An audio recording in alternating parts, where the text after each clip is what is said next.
Electromagnetism से लिया गया ये क्वेश्चन बोर्ड, नीट और जेई एस्पिरेंट्स के लिए बहुत ही हेल्पफुल है क्योंकि इससे रिलेटेड क्वेश्चंस एग्जाम में पूछे जाते हैं।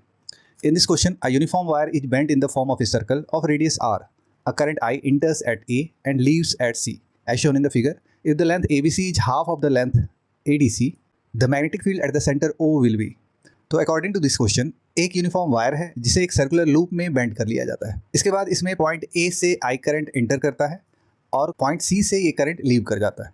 तो इसके थ्रू आउट इसके सेंटर पे जो मैग्नेटिक फील्ड होगा उसका वैल्यू हमें फाइंड करना है। ओके, तो इसके लिए जो फॉर्मूला यूज होगा वो होगा B is equals to mu not I theta upon 4 pi R. अब ये क्यों यूज होगा? क्योंकि यहाँ पे करंट का डिवीजन हो रहा है। लेट्स से कि ABC के थ्रू पास होने वाला करंट I1 और ADC के थ्रू पास होने वाला करंट I2 दोनों मिल के फिर यहाँ I हो जाता है। तो हम देखें तो ABC में जो करंट का डायरेक्शन है वहीं ADC में करंट के डायरेक्शन के अपोजिट है। तो इस कंडीशन में हमें इस आर के लिए अलग मैग्नेटिक फील्ड फाइंड करना पड़ेगा और इस आर के लिए अलग से। ओके, अगर हम फॉर्मूले को देखें तो हमें यहाँ दो चीज़ों की आवश्यकता है, एक तो करंट है और दूसरा थीटा इन रेडियन है। ठीक है, दूसरी बात इस क्वेश्चन में जो दी गई है कि ABC का लेंथ जो है वो हाफ है ADC के लेंथ का। तो अगर ABC के लेंथ को हम L एज्यूम करें तो ADC का लेंथ 2L हो जाएगा। ठीक है, अब हमें बारी बारी से I और थीटा फाइंड आउट करना होगा। तो इसके लिए हम लोग नेक्स्ट स्लाइड पे चलते हैं। यहाँ हमने उसी फिगर को लिया है, यहाँ से हम थीटा का वैल्यू कैलकुलेट करेंगे और यहाँ से करंट का वैल्यू। ठीक है, तो करंट के वैल्यू को फाइंड करने के लिए हमें जैसा कि पता है इसका लेंथ L और इसका लेंथ 2L और resistance is directly proportional to the length. तो जिसका लेंथ ज़्यादा होगा उसका रेजिस्टेंस भी ज़्यादा होगा। तो इधर जो रेजिस्टेंस ऑफर होगा उसे हम R1 लेट कर लेते हैं और इधर जो ऑफर होगा उसे R2 लेट कर लेते हैं।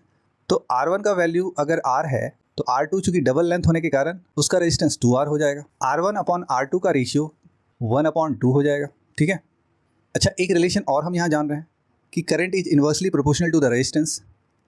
तो इससे फ्लो होने वाले करंट को अगर हम I1 लेट कर लेते हैं और इससे फ्लो होने वाले करंट को I2 लेट कर लेते हैं तो I1 अपॉन I2 जो होगा वो अपोजिट होगा R1 अपॉन R2 के, क्योंकि इन्वर्सली प्रोपोर्शनल होता है। तो ये वैल्यू यहाँ से आ जाएगा 2/1।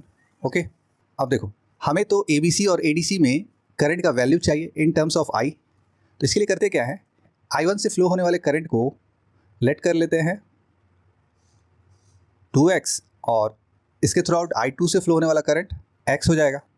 अब यहाँ करंट जब A पे इंटर करता है तो इसका डिवीजन हो जाता है I1 और I2 में और C पॉइंट पे अगेन ये मीट करके I हो जाता है। तो हम यहाँ से ये कह सकते हैं कि I1 plus I2 that is equals to I। तो यहाँ से आ जाएगा 2x plus x is equals to I। यहाँ से मेरा x का वैल्यू आ जाएगा I/3। ठीक है, अब I1 किसके बराबर था, 2x के। तो I1 का वैल्यू हो जाएगा 2 इंटू I/3 यानी 2I/3। वहीं I2 का वैल्यू हो जाएगा, I2 हमारा है x और x का वैल्यू है I/3 तो I/3। इस तरह से हमने करंट तो फाइंड आउट कर लिया। अब हमें ज़रूरत होगी थीटा की। तो हमें पता है किसी सर्कल में आर्क का लेंथ जिस रेशियो में डिवाइड होता है उसी रेशियो में थीटा भी डिवाइड हो जाता है। तो इसका लेंथ L था, इसका लेंथ 2L था, तो इसका एंगल अगर हम थीटा एज्यूम करते हैं तो ये वाला एंगल 2 थीटा हो जाएगा। अब ये दोनों एंगल मिल के 360 के इक्वल होगा। तो हम यहाँ से लिख सकते हैं theta plus 2 theta equals to 360 degree. इससे मेरा थीटा आ जाएगा 360/3 और थीटा का वैल्यू 120 डिग्री हो जाएगा। अगर ये थीटा मेरा 120 डिग्री है तो ये 2 थीटा 240 डिग्री के इक्वल हो जाएगा। बट हमें तो यहाँ इन टर्म्स ऑफ रेडियन चाहिए। 120 डिग्री को रेडियन में कन्वर्ट करेंगे तो ये हो जाएगा 120 इंटू पाई/180 से डिवाइड करना पड़ेगा। तो ये आ जाएगा 2π/3 रेडियन, यानी ये वाला 2π/3 हो गया रेडियन। इसी तरह इसको अगर फाइंड करें तो 240 इंटू पाई/180 जो कि 4π/3 के बराबर हो जाएगा। तो ये हो गया 4π/3 रेडियन। अब हम मैग्नेटिक फील्ड फाइंड आउट कर सकते हैं। तो मैग्नेटिक फील्ड का फॉर्मूला यही रहेगा mu not I theta upon 4 pi R. तो सबसे पहले हम मैग्नेटिक फील्ड फाइंड आउट कर लेते हैं आर्क ABC के लिए। तो B ABC that is equals to mu not into I. ABC में करंट का वैल्यू है I1 और उसका वैल्यू है 2I/3। तो 2I/3 into theta in radian. तो 2I/3 के लिए थीटा जो है 2π/3 है इंटू 2π/3/4 पाई आर। तो 2π से ये 4π 2 टाइम्स कैंसिल हो जाएगा, 2 से ये 2 कैंसिल हो जाएगा और फाइनली हमें जो आएगा वो होगा म्यू नॉट I/9R। ओके।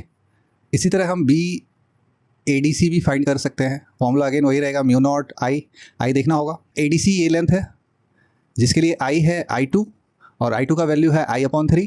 तो यहाँ से I/3 into theta in radian, theta in radian 4π/3 है, तो यहाँ से लिख लेते हैं 4π/3/4πr। अगेन 4π से 4π कैंसिल हो जाएगा और यहाँ देख रहे हैं हमारा वैल्यू आ रहा है म्यू नॉट I/9r।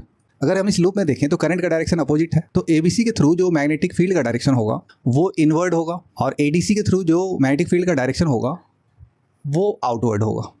ओके, तो हमें करना क्या पड़ेगा, नेट मैग्नेटिक फील्ड फाइंड करना पड़ेगा। तो बी नेट हम यहाँ से फाइंड आउट कर सकते हैं जो कि होगा B1 माइनस B2। अगर देखें तो ये दोनों वैल्यू सेम है, यानी कि म्यू नॉट I/9r को अगर मैं म्यू नॉट I/9r से सब्सट्रैक्ट कर दूँ तो ये वैल्यू 0 आ जाएगा। ठीक है, तो इस तरह से हम देखते हैं कि हमारा फर्स्ट ऑप्शन राइट हो जाता है। ओके।